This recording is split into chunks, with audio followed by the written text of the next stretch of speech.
नमस्कार, आप देख रहे हैं जॉन टी। मैं प्रीति शर्मा आपके साथ। खबरों को विस्तार से भी जानेंगे, लेकिन शुरुआत करते हैं हेडलाइंस के साथ। राजधानी देहरादून में रोजगार मेले का किया आयोजन। केंद्रीय रक्षा मंत्री अजय भट्ट ने किया उद्घाटन। प्रदेश के युवाओं को वितरित किए गए नियुक्ति पत्र।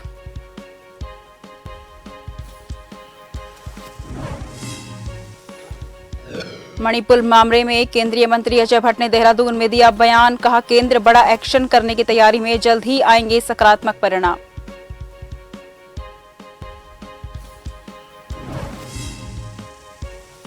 एक करोड़ की रंगदारी मांगने वाले आरोपी को किया गिरफ्तार। लक्सर पुलिस को मिली बड़ी कामयाबी। गैंगस्टर गोल्डी बराड और लॉरेंस बिश्नोई के नाम से मांगी थी रकम।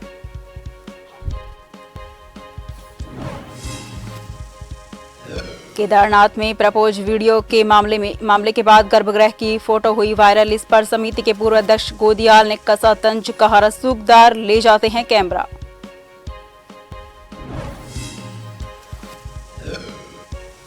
आईएमडी के उत्तराखंड के 7 जिलों में भारी बारिश की चेतावनी। आपदा प्रबंधन विभाग और जिला प्रशासन अलर्ट। उत्तरकाशी में फटा बादल। यमुनोत्री और बद्रीनाथ मार्ग कई घंटे रहा बंद।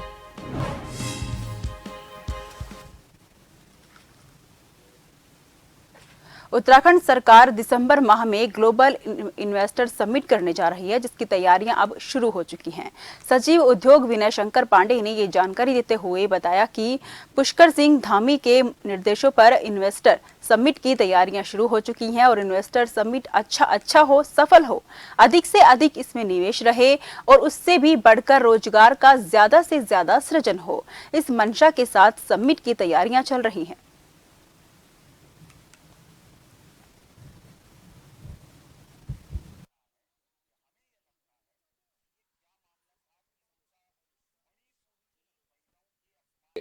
मुख्य रूप से हम लोगों का जो अध्ययन का पार्ट था वो हम लोगों ने पूरा कर लिया है। और पहले भी एक बार यहाँ 2018 में एक इन्वेस्टर समिट हुई थी, तो उसके भी कुछ एक्सपीरियंसेस थे। सबको मिला जुला कर अब हम एक फाइनल शेप दे रहे हैं उसका। आप भली भांति जानते हैं कि इसमें हम लोग अपने देश के कुछ बड़े हिस्सों में, चाहे वो मेट्रो सिटी मुंबई हो, बेंगलोर हो, दिल्ली हो, चंडीगढ़ हो, यहाँ पर इन्वेस्टर्स के साथ हम लोगों की मीटिंग होगी हायर लेवल की, और वहाँ पर उनको हम बताएंगे कि आप उत्तराखंड में निवेश क्यों करें। गढ़वाल कमिश्नर विनय शंकर पांडे ने केदारनाथ का दौरा किया, जहां पर केदारनाथ पुनरुत्थान और सौंदर्यीकरण के लिए तमाम निर्माण कार्य चल रहे हैं, जिसका गढ़वाल कमिश्नर ने बारीकी से निरीक्षण किया। गढ़वाल कमिश्नर ने बताया कि केदारनाथ में चल रहे तमाम प्रोजेक्ट्स के निर्माण कार्य का बारीकी से निरीक्षण किया गया। इस दौरान रुद्रप्रयाग के डीएम भी साथ में मौजूद रहे, क्योंकि ये प्रधानमंत्री नरेंद्र मोदी का ड्रीम प्रोजेक्ट है। इसलिए केदारनाथ के निर्माण कार्य में किसी तरीके की कोई कोताही ना हो और कार्य में जो कमी है उसे कैसे पूरा किया जाए, इसके दिशा निर्देश दिए गए ताकि समय से कार्य पूरा हो सके। As a divisional commissioner Garhwal, Kedarnath ji का आज हम लोगों ने भ्रमण किया है और वहाँ पर साथ में डीएम रुद्रप्रयाग भी मेरे थे। और चूंकि अभी कुछ दिन पहले ही डीएम टिहरी भी रुद्रप्रयाग से आए हैं, तो उनको भी मैं साथ ले गया था ताकि उनके अनुभवों का लाभ भी नए डीएम को मिले। हम लोगों ने करीब 2-2.5 घंटे वहाँ व्यतीत किए और जो प्रोजेक्ट्स चल रहे हैं उन सारे प्रोजेक्ट्स को हम लोगों ने बहुत ही ध्यान से देखा। कहाँ पर भी कुछ कमियां रह गई हैं, कैसे उसको और हम लोग गतिशील बना सकते हैं, क्योंकि आपको पता है कि माननीय प्रधानमंत्री जी का ये बहुत ही महत्वपूर्ण प्रोजेक्ट है, ड्रीम प्रोजेक्ट है। प्रदेश सरकार भी पूरे ताकत से लगी हुई है इस प्रोजेक्ट को समय से पूरा करने के लिए। राजधानी देहरादून के हाथीबढ़ कला स्थित सर्वे ऑडिटोरियम में रोजगार मेले का आयोजन किया गया। बता दें कि रोजगार मेले के इस कार्यक्रम में केंद्रीय रक्षा मंत्री अजय भट्ट, टिहरी सांसद वाला केंद्रीय रक्षा राज्य मंत्री अजय भट्ट, टिहरी सांसद माला राज्य लक्ष्मी शाह, कैबिनेट मंत्री प्रेमचंद्र अग्रवाल समेत कैबिनेट मंत्री धन सिंह रावत और तमाम विभागीय अधिकारियों ने शिरकत की। बता दें कि देश के प्रधानमंत्री नरेंद्र मोदी ने देश के युवाओं को 10 लाख नौकरियां देने का वायदा किया था। इसी कड़ी में प्रधानमंत्री नरेंद्र मोदी के इस आह्वान पर देश भर में 70,000 से ज्यादा युवाओं को नियुक्ति पत्र वितरित किए गए, जिसमें LIC, एम्स जैसी अलग अलग संस्थाओं में प्रदेश के 50 से ज्यादा युवाओं को नियुक्ति पत्र वितरित किए गए। दिन माननीय प्रधानमंत्री जी ने कहा था कि हम 10 लाख लोगों को रोजगार देंगे। कितनी पारदर्शिता है, आज हम लगभग 5 लाख के करीब पहुंच गए हैं इतनी जल्दी। 22 नवंबर को पिछली बार पहले दिन हमने इसकी शुरुआत की थी। आज ये हमारा 7वां चक्र है। मैं समझता हूं दिसंबर तक हम पूरी तरह से या जनवरी तक हम पूरी तरह से 10 लाख लोगों को रोजगार दे देंगे। मणिपुर में हो रही हिंसा के मामले में घिरी केंद्र सरकार अब मणिपुर में कुछ बड़ा एक्शन करने की तैयारी में है। इस मामले में विपक्ष के सवालों पर केंद्रीय रक्षा राज्य मंत्री अजय भट्ट का बयान सामने आया है। उन्होंने कहा है कि मणिपुर से जो वीडियो वायरल हो रही है उससे केंद्र सरकार दुखी है और केंद्र सरकार इस घटनाक्रम पर नजर बनाए हुए है।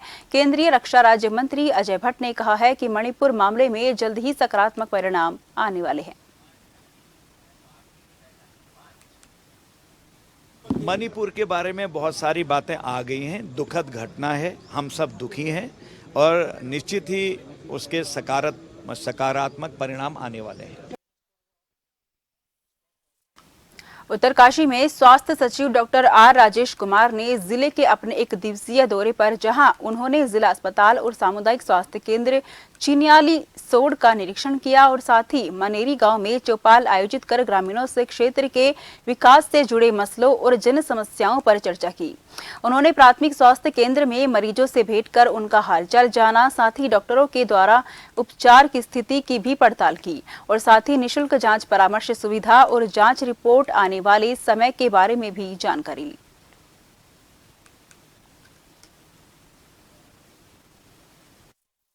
सरकार जनता के द्वार कार्यक्रम के अंतर्गत जनपद उत्तरकाशी के प्रभारी सचिव के तौर पे मैं यहाँ पे आया हूँ और मैं यहाँ पे आया तो सबसे पहले चिन्याली CHC विजिट किया मैंने और अभी डिस्ट्रिक्ट हॉस्पिटल भी विजिट किया। यहाँ पे जो CMS साहब हैं, बाकी डॉक्टर साहिबान हैं मेरे साथ उपस्थित हैं और हर फैसिलिटी का मौका मुआयना किया और जो भ्रष्टाचार है, मैन पावर की जो कमी है CMS द्वारा मुझे अवगत कराया गया। सर्जन की भी कमी बताई गई और डर्मेटोलॉजिस्ट की कमी बताई गई।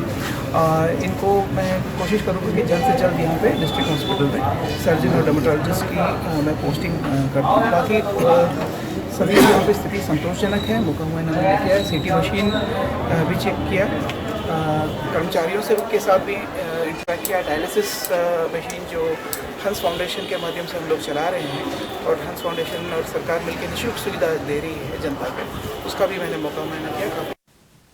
चंपावत विधायक और प्रदेश के मुख्यमंत्री पुष्कर सिंह धामी द्वारा नर्सरी के विकास के लिए कई घोषणा की गई हैं, जिसके अंतर्गत जिला मुख्यालय के पास मुडियानी में स्थित उद्योग विभाग की नर्सरी को विकसित किया जा रहा है। जिलाधिकारी नरेंद्र सिंह भंडारी द्वारा मुडियानी नर्सरी के विकास के लिए निर्देश दिए गए हैं, जिसके तहत नर्सरी में 2200 पौधे सेब के, 266 पौधे कीवी के, 175 क्राफ्टेड अखरोट के, 50 पौधे चेरी के, 50 पौधे सेब के प्रजाति के लगाए गए हैं। इसके अलावा सेब और कीवी की नर्सरी भी तैयार की गई है, जिसमें 10,000 पौधे सेब के हैं, जिन्हें जनवरी में किसानों को उगाने के लिए दिया जाएगा। साथ ही वहीं इस कार्यक्रम के तहत चंपावत डिग्री कॉलेज के विद्यार्थियों द्वारा नर्सरी का भ्रमण किया गया और वहां उत्पादित विभिन्न फल पौधों के बारे में जानकारी ली गई। इस भ्रमण में महाविद्यालय के विभिन्न विषयों पर शोध कर रहे शोधार्थी भी शामिल रहे। चंपावत का चारों विकास खंडों में पुष्प उत्पादन, सब्जी उत्पादन, फल उत्पादन को बढ़ावा दिया जा रहा है। यानी आज का जो भ्रमण है ये हमारे राजकीय स्नातकोत्तर महाविद्यालय चंपावत के बच्चे, हमारे जो गुरुजी हैं, डॉक्टर साहब और मैडम हैं, आप लोगों की देखरेख में करीब 25 बच्चों का ये शैक्षणिक भ्रमण कराया गया। ये बहुत ही अच्छा प्रयास है। और अभी कुछ दिन पूर्व हमारे प्राचार्य जी से बात हुई थी तो उन्होंने कहा था कि हम अपना भ्रमण कराएंगे। तो इसी तरह का भ्रमण और इंटर कॉलेज का भी कुछ दिन पूर्व सिफ्टी इंटर कॉलेज के बच्चों द्वारा भ्रमण किया गया था। तो अभी पॉलिटेक्निक के प्रधानाचार्य जी से बात, यानी हमारे जो प्रभारी हैं विनोद कुमार जी, ये तो रहेंगे। हम तो समय पर हम बीच में हम आते रहते देखते रहते हैं। तो ये जो प्रयास है जिलाधिकारी महोदय का निर्देशन, ये निश्चित ही एक इनके स्वरोजगार के उत्तम साधन के रूप में विकसित होगा और ये अच्छा प्रयास रहेगा। मैं यहाँ मुडियानी में रखा हूँ। ये जगह बहुत ही अच्छी है। यहाँ के हमने बहुत सी चीज़ें देखी, हमने बहुत से नए पौधे जाने, हमें यहाँ के बहुत सी चीज़ें जानिए, हमने यहाँ कीवी का पेड़ देखा। हमें कीवी का पेड़ इससे पहले नहीं देखा था हमने कहीं। यहाँ आए हमने यहाँ कीवी का पेड़ देखा और भी बहुत सी चीज़ें देखी। हमें बहुत सी चीज़ें बताई गई यहाँ कि क्या क्या सही हैं, कौन से मौसम में क्या उगाते हैं। रुड़की में बीएसएम कॉलेज के सैकड़ों कर्मचारियों ने गंग नहर कोतवाली में इकट्ठा होकर कॉलेज के ही अध्यापक के खिलाफ प्रदर्शन कर मुकदमा दर्ज कराने की बात कही है। कर्मचारियों का कहना है कि कॉलेज परिसर में ही उनके साथ अभद्रता की गई है। इस तरह की अभद्रता कतई बर्दाश्त नहीं की जाएगी और इसी के विरोध में सभी लोग गंग नहर कोतवाली पहुंचे और जो लोग कॉलेज प्रबंधन को बदनाम करने का काम कर रहे हैं, ऐसे लोगों पर भी कार्रवाई होनी बहुत जरूरी है।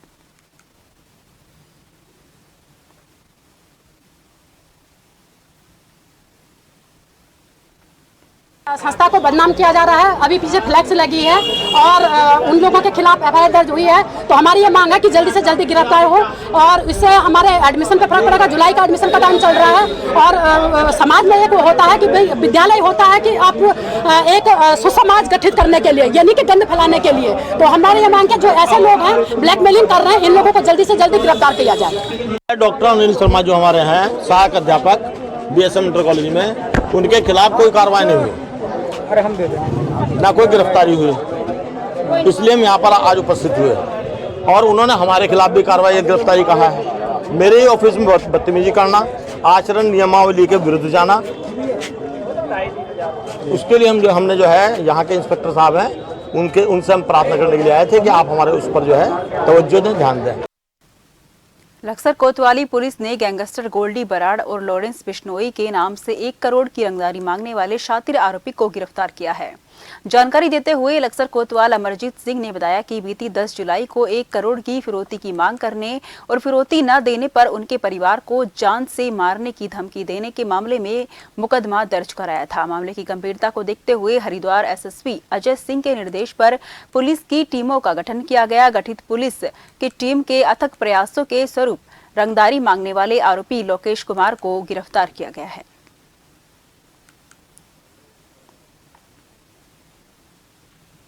खबरों का सिलसिला जारी रहेगा। फिलहाल लेते हैं छोटा सा ब्रेक।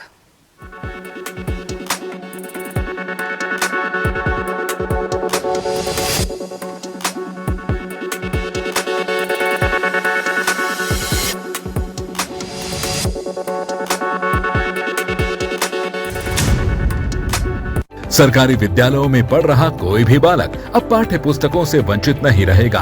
पाठ्य पुस्तकों के अभाव में अब किसी भी विद्यार्थी की पढ़ाई नहीं होगी बाधित, क्योंकि उत्तराखंड की धामी सरकार ने शिक्षा को सर्वसुलभ बनाने की दिशा में ये निर्णय लिया है कि सरकारी विद्यालयों में कक्षा 1 से लेकर कक्षा 12 तक अध्ययनरत समस्त विद्यार्थियों को पाठ्यक्रम की पुस्तकें अब स्कूल में ही निःशुल्क उपलब्ध कराई जाएंगी। सरकार द्वारा हमें स्कूल में ही निःशुल्क पुस्तकें उपलब्ध कराई जा रही हैं, जिससे मैं बहुत खुश हूँ। गरीब परिवारों के बच्चे अब बिना किताबों के स्कूल नहीं जाएंगे।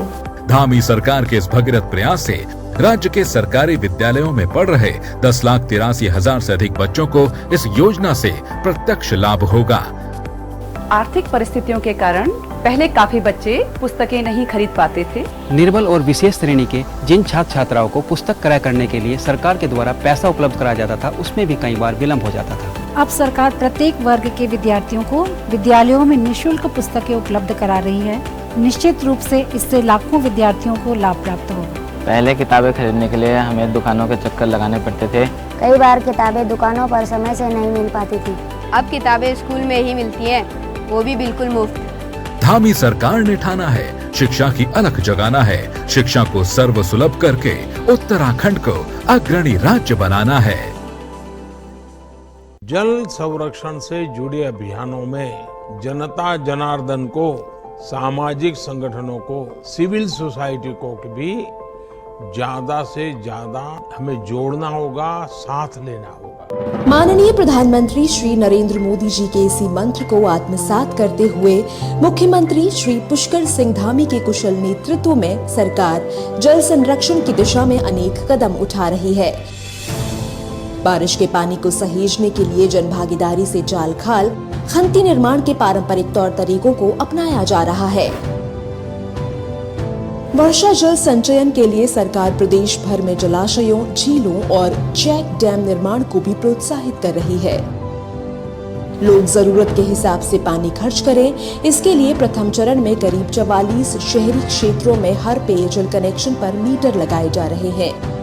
सरकार ने हर जिले में एक सूखती नदी पुनर्जीवित करने का खाका तैयार किया है। इसके लिए नदियों के कैचमेंट एरिया में जल संरक्षण में सहायक पौधों के रोपण के अलावा पारंपरिक जल स्रोतों के संरक्षण पर ध्यान केंद्रित किया जा रहा है। पानी की बूंद बूंद को बचाने के लिए सरकार सिंचाई के लिए ड्रिप और माइक्रो स्प्रिंकलर से जुड़ी योजनाओं को बढ़ावा दे रही है। पानी की बूंद बूंद को बचाना हम सबकी जिम्मेदारी है। आइए जल संरक्षण में हम सभी भागीदार बने। जल है तो कल है।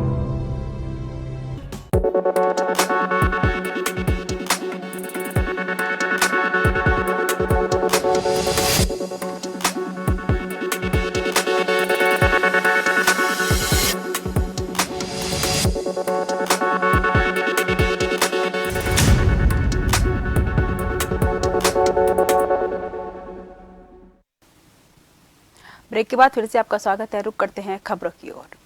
हर साल की तरह इस साल भी जोशीमठ के बड़गांव के सरस्वती शिशु मंदिर में हरेला महापर्व बड़े ही धूमधाम से मनाया गया है। बता दें कि बड़ा गांव में सरस्वती शिशु मंदिर के द्वारा कई प्रजाति के वृक्ष हरेला महापर्व के शुभ अवसर पर लगाए गए। इस मौके पर वन विभाग के कई आला अधिकारी और अध्यापक और अध्यापिका मौजूद रहे। बता दें कि सरस्वती शिशु मंदिर के द्वारा हर साल 7 दिवसीय हरेला महापर्व मनाया जाता है और आज आखिरी दिन भी सरस्वती शिशु मंदिर के सभी नन्हे मुन्ने छात्र और छात्राओं ने मोरपंखी का वृक्ष लगाया। इस मौके पर वन दरोगा शशिकला देवी ने कहा कि उन्होंने अब तक कई वृक्ष हरेला महापर्व पर लगा दिया। वहीं इस मौके पर सरस्वती शिशु मंदिर के प्रधानाचार्य श्री अब्बल सिंह नेगी ने सभी उत्तराखंड प्रदेशवासियों को इस मौके पर धन्यवाद दिया। है मेरा आप सभी से निवेदन है कि आप सभी को हर साल एक एक वृक्ष लगाना चाहिए। अगर आप वृक्ष नहीं लगाएंगे तथा उनको हर साल काटते जाएंगे तो आपको ठीक से ऑक्सीजन नहीं मिल पाएगी, क्योंकि जो हम ये पृथ्वी पर जी रहे हैं ये हम इन प्यारे वृक्षों की वजह से ही जी रहे हैं। अगर आप वृक्ष लगाएंगे तो आपको ताज़ी ताज़ी हवाएं मिल सकेगी। 18 तारीख को पूरे गाँव वालों के साथ वृक्षारोपण किया और आज हमारे इस विद्यालय का जो साप्ताहिक जो हरेला पर्व था आज समापन है और इस समापन पर अपने मध्य में वन विभाग के कर्मचारी को बंधु आए हैं और मैं उनका स्वागत फिर पुनः अभिनंदन करता हूं और मैं समस्त ग्रामवासियों से समस्त क्षेत्रवासियों से निवेदन करता हूं कि जो वृक्ष लगे हैं उन वृक्ष तो प्रति वर्ष लगते हैं लेकिन उनका संरक्षण नहीं हो पाता है। हाल ही में बद्री केदार समिति ने केदारनाथ गर्भगृह में फोटोग्राफी और वीडियोग्राफी पूर्ण रूप से बंदित किया था। इतना ही नहीं, केदारनाथ परिसर में भी एक कपल्स द्वारा प्रपोज की वीडियोस सामने आने के बाद परिसर में भी फोटोग्राफी और वीडियोग्राफी को बैन किया गया था। इस पर बद्री केदार समिति के पूर्व अध्यक्ष और कांग्रेस के पूर्व प्रदेश अध्यक्ष गणेश गोदियाल ने खासा तंज कसा है। गोदियाल की माने तो रसूखदार लोग वहां कैमरा ले जाते हैं, फोटो और वीडियोग्राफी करते हैं, इसका जिम्मेदार आखिर कौन होता है? राज्य सरकार और बद्री केदार समिति की इस पर पूरी जवाबदेही बनती है।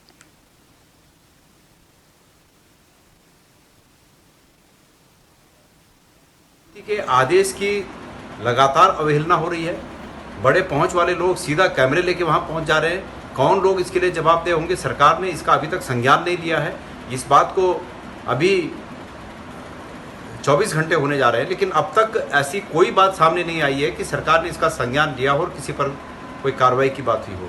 जब तक बहुत मजबूत इरादों के साथ कोई आदेश को लागू नहीं किया जाता तब तक ये संभव नहीं है, क्योंकि बड़े बड़े लोग इसका उल्लंघन कर चुके हैं। उस ऐसे आदेशों का पूर्ववत में जो आदेश थे उनका उल्लंघन बड़े बड़े लोग कर चुके हैं, इसलिए ये और लोग भी कर रहे हैं। अभी भी मैं मानता हूँ कि सरकार मेरी बात के बाद कुछ संज्ञान ले और मंदिर समिति वहाँ पर श्री केदारनाथ जी में, श्री बद्रीनाथ जी में हमारे उन देवालयों को सुरक्षित और उनके महत्व को स्थायी रखने के लिए, उनके गरिमा को बनाए रखने के लिए जो अतीत से चले आ रहे नियम थे उनका अनुपालन करे, मैं उम्मीद करता हूँ। बसंत विहार पुलिस ने थाना क्षेत्र के अंतर्गत संचालित हो रहे स्पा सेंटरों और हुक्का बारों में छापा मारा।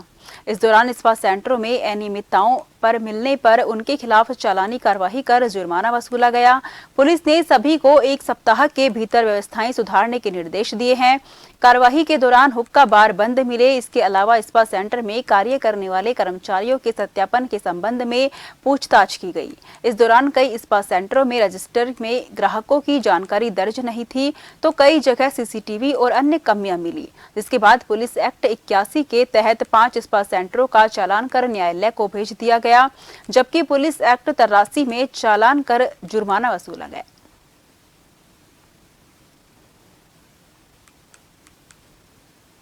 देखिए, पुलिस की जो हम लोग लगातार कार्रवाई इसमें करते हैं कि जो इस्पात सेंटर्स वगैरह जहां पर अनियमितताएं होती हैं, इनकी लगातार चेकिंग की जा रही है। इसी क्रम में कल जो है थाना वसंत विहार क्षेत्रांतर्गत भी जो है वसंत विहार की टीम द्वारा इस्पात सेंटर्स की चेकिंग की गई। जो नॉर्म्स हैं जैसे सीसीटीवी कैमरे और उनके रजिस्टर जो है कर्मचारियों का वेरिफिकेशन इत्यादि को लेकर के जानकारी प्राप्त की गई, और जिनके द्वारा जो है नियमों का पालन नहीं किया जा रहा था उनके खिलाफ जो है चालान किए गए हैं। लगभग 28 चालान इसमें थाने द्वारा किए गए।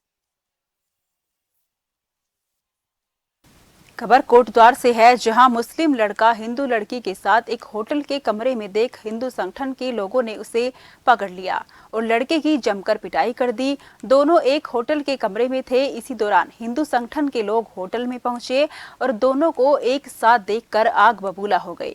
लड़के को पीटते हुए कोटद्वार कोतवाली ले गए। पुलिस ने मामले का संज्ञान लेते हुए दोनों के परिजनों को बुलाया, जिसके बाद लड़की को उसके घर भेज दिया गया।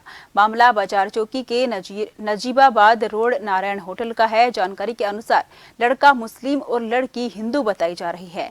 लड़का पहले से ही शादीशुदा है।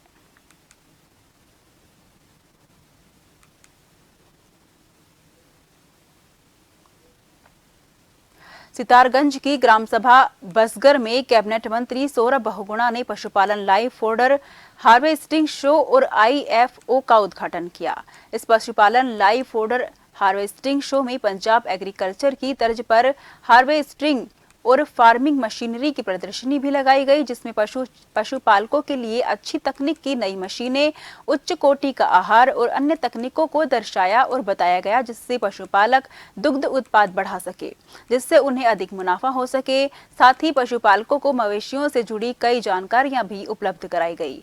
बता दें कि हार्वेस्टिंग शो में पंजाब, नैनीताल, चंपावत, अल्मोड़ा और अन्य कई स्थानों से पशुपालक और किसान पहुंचे।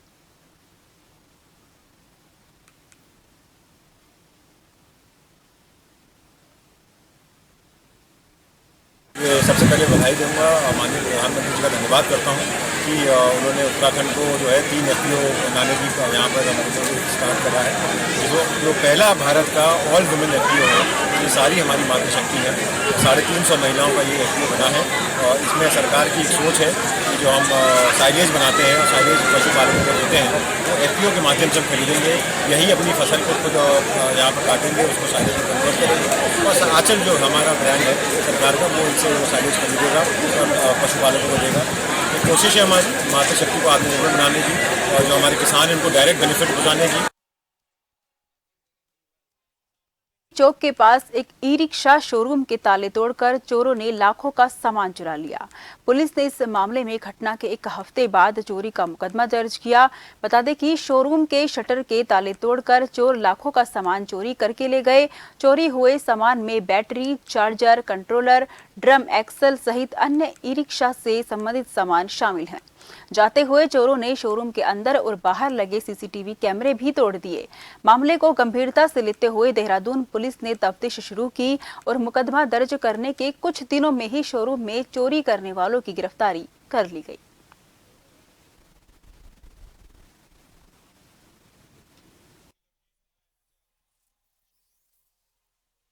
ये थाना पटेल नगर में एक वादी द्वारा कंप्लेंट दी गई थी कि उनकी जो दुकान है RR मोटर्स में, उसमें से कुछ ई-रिक्शा की बैटरी और चार्जर चोरी कर लिए गए थे। इस संबंध में मुकदमा पंजीकृत किया गया था और इसके पश्चात जो है थाना पटेल नगर की टीम द्वारा इसमें लगातार प्रयास किए जा रहे थे और प्रयास से जो है 2 व्यक्तियों को इसमें अभियुक्तों को गिरफ्तार किया गया है, जिनके पास से लगभग 20 बैटरीज और चार्जर जो है रिकवर किए गए हैं, जो कि चोरी से संबंधित है और 2 लोगों की इसमें अरेस्टिंग की गई।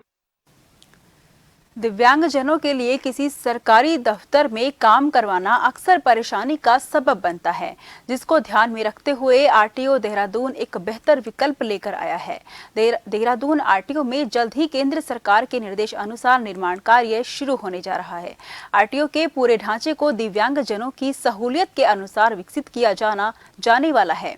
खासतौर पर दिव्यांग लोगों के लिए अलग से काउंटर और लिफ्ट जैसी मूलभूत सुविधाएं आरटीओ दफ्तर में उपलब्ध कराई जाएंगी।